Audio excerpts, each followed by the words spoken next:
bonjour, nous revoilà donc sur l'étang du parc Soubise, au poste 3, donc on va plus vous le présenter.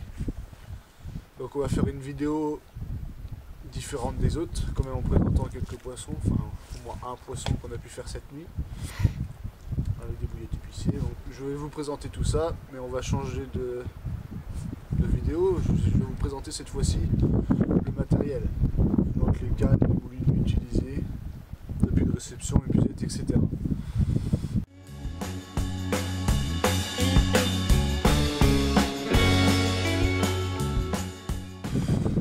Voici les cannes, ce sont des Nash NTT en 12 pieds 3 livres et demi. Donc ce sont des excellentes cannes au lancer avec leur anneau de 50 mm. Donc le débit du fil est plus important et frotte moins sur les anneaux.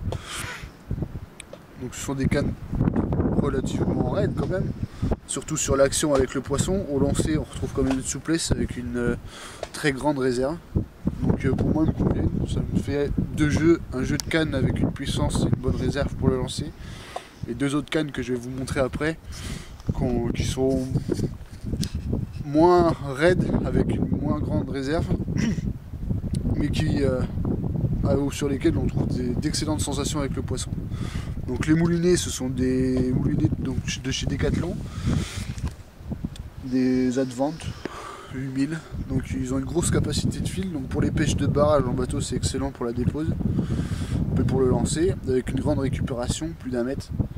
Donc quand on lance loin ou qu'on va le déposer loin pour ramener, c'est toujours agréable d'avoir des grandes contenances pour ramener. Donc en détecteur qui sont là, j'utilise les radars DSI de chez JRC avec émetteur intégré, avec le titre central.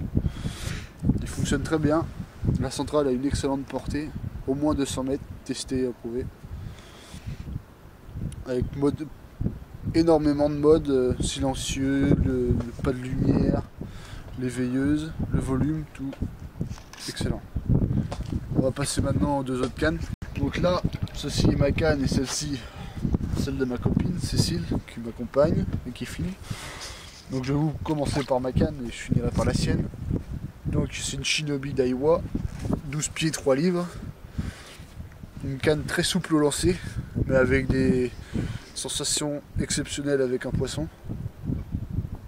Elles sont semi-paraboliques, mais on pourrait dire paraboliques, vu comment elles peuvent plier. Donc le moulinet c'est le même que sur les NTT, la même chose, même fil, même résistance. Des cannes extrêmement fines, excellent.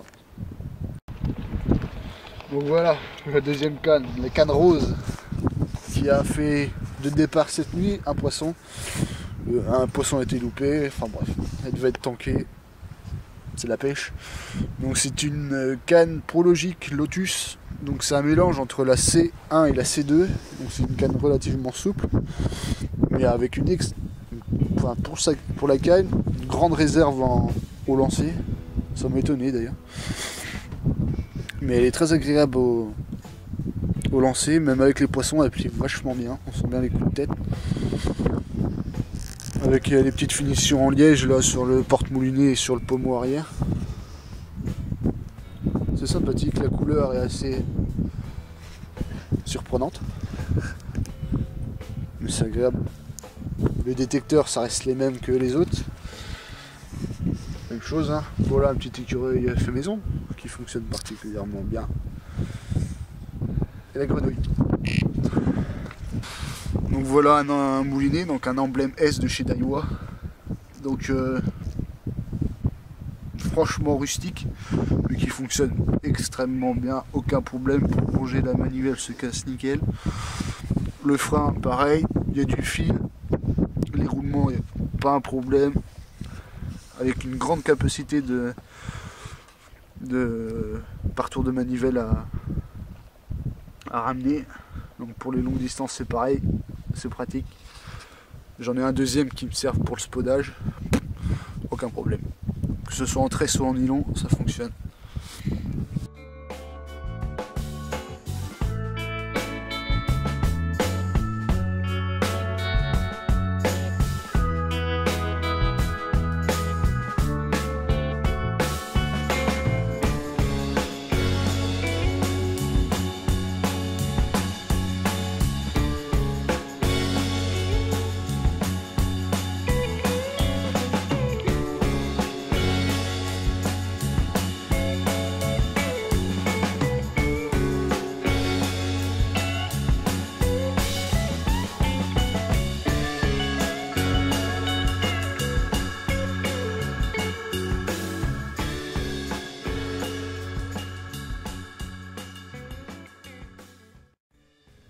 Donc comme canne pour le spot et même pour la canne à sonder, j'utilise les Spot Dipper en 12 spécialistes de chez Caperlan. Donc elles sont raides, tout aussi souples au lancer, notamment avec les spombes ou même n'importe quelle bête roquette. Ça marche super bien. Et à sonder, on sent exactement les mêmes choses qu'avec une canne à marqueur sur le fond. Les cailloux, la vase, les cassures, tout. Elles sont toutes bien pour leur prix. Moi je les reconseille. C'est un excellent rapport qualité-prix. Je pense que tout le monde le sait, tout le monde les connaît, mais moi je confirme. C'est clair. Donc après pour la tresse, donc j'ai une tête d'arraché, donc c'est le fil, donc là c'est de la tresse, pardon. ESP en 45 livres. Et en cordeline, c'est la tresse X-Braid de chez Daiwa en 8 brins, en 28 centièmes. Donc en spot, j'utilise le fameux spomb, connu par tout le monde, qui marche très bien. J'ai acheté aussi le dernier sorti de chez Fox. Je ne pourrais même pas vous dire son nom, je ne l'ai pas retenu. Je ne suis pas satisfait par leurs produits. Non seulement lorsqu'on ramène, l'eau s'engouffre dedans, il est 2 fois plus lourd qu'un spomb à ramener. Donc quand on balance 2-3 kg d'appât, ça se sent au bout des 2-3 heures de spomb. Et puis non seulement le système du verrouillage de la petite trappe est franchement tout mou. Et ce qui fait que quand on lance, on se reçoit tout sur soi. Il s'ouvre au vol. C'est pas agréable. Donc j'en suis déçu. Elle vaut un spomb.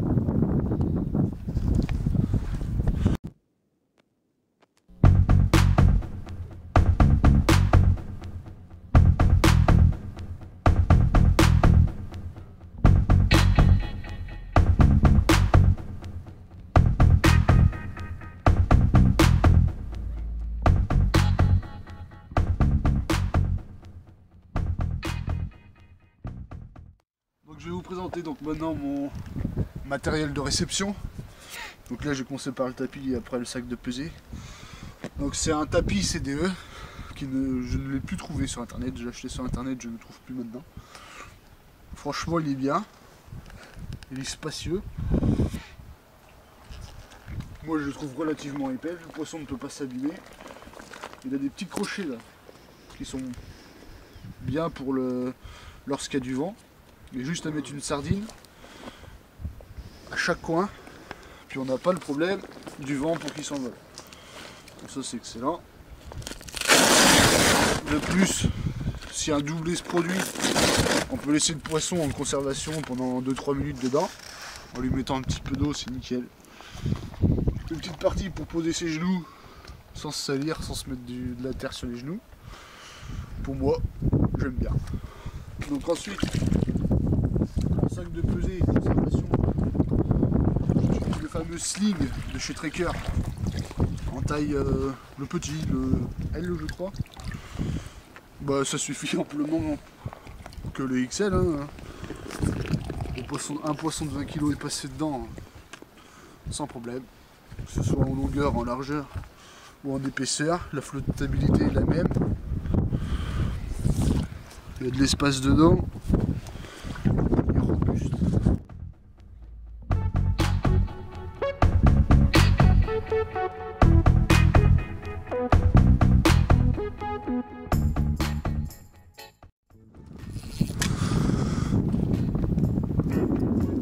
Quelle nuit de folie!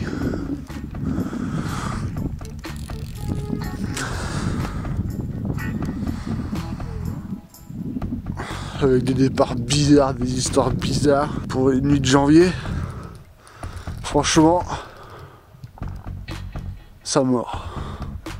Encore les cannes roses. La preuve, c'est madame qui est au volant ce soir. Ça fait déjà au moins un quart d'heure qu'elle est dessus. On attend. Ça mouline. Un petit, ça a mêlé. Avec la canne là. Mais bon, on vous dira ça plus tard, on va aller l'épuiser. Il est quelle heure, je sais même pas quelle heure il est. Il fait froid, il faut pas chaud. Mais bon.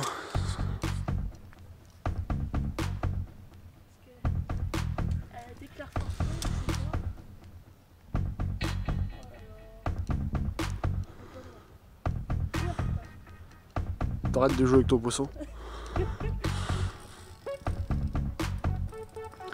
Comme quoi, une petite canne Lotus rose avec un moulinet emblémé, rien de tel, ça fonctionne. Elle est pas sortie. Elle m'éclaire pas par contre, s'il te plaît. Pardon.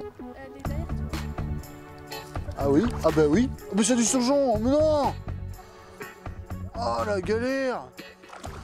Faut que j'attrape par là, faut que j'attrape.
C'est pas cool ça.